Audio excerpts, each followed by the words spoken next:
অনেক দিন আগের একটা ভিডিও ফোন চেক করতে গিয়ে খুঁজে পেলাম। সেই আমার অ্যানিভার্সারির রাতে আমি এই খাবারটা বানিয়েছিলাম। বলেছিলাম তোমাদের সাথে পরে রেসিপিটা শেয়ার করব। ভীষণ ইউনিক একটা রেসিপি, কিন্তু ভীষণ হেলদি, কিন্তু তোমাদের সাথে আর শেয়ারই করা হয়নি।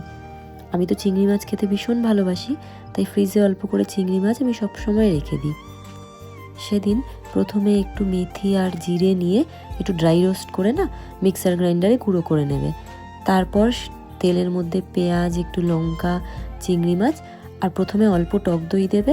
কিছুক্ষণ নাড়ানোর পরে গিয়ে আবার শেষে আবার একটু টক দই দেবে, মানে টক দইয়ের পরিমাণটা একটু বেশি থাকবে। তারপরে সেটাকে নাড়িয়ে যেরকম করে রান্না করতে হয় সেরকম করে শুকনো শুকনো করে এক সাইডে রান্না করে রাখবে। আর অপর পাশে একটু ওটস নেবে, তার মধ্যে একটু ডিম, নুন আর হালকা একটু মিষ্টি দিয়ে একদম টলটলে একটা ব্যাটার তৈরি করতে হবে। খুব বেশি গাঢ় করবে না কিন্তু।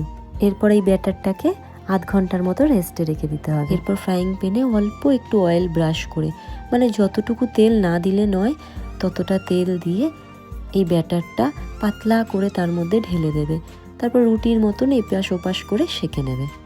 তারপর চিংড়ি মাছের যে পুরটা রেডি করে রেখেছিলে সেটা এই রুটির মধ্যে দিয়ে রোল করে পেঁচিয়ে নিলেই তৈরি হয়ে যাবে হেলদি অ্যান্ড টেস্টি ওটসের এগ রোল উইথ প্রন। কত বড় একখান নাম দিয়ে দিয়েছি দেখো, কিন্তু ভীষণ খেতে টেস্টি। তোমরা আমার কথা বিশ্বাস না হলে একবার বাড়িতে শুধু ট্রাই করো আর আমাকে জানিও যে কেমন লাগলো।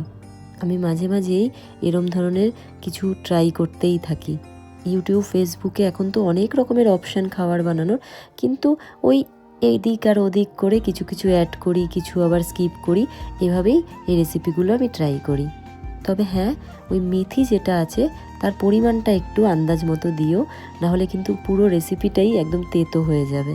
এরম টাইপের কিছু পুর যদি তোমরা ফ্রিজে একটু বানিয়ে রেখে দাও না, যখন খুব খিদে পায় তখন হেলদি কিছু চুজ করাটা খুব সহজ হয়, আনহেলদি আর কিছু খেতে হয় না।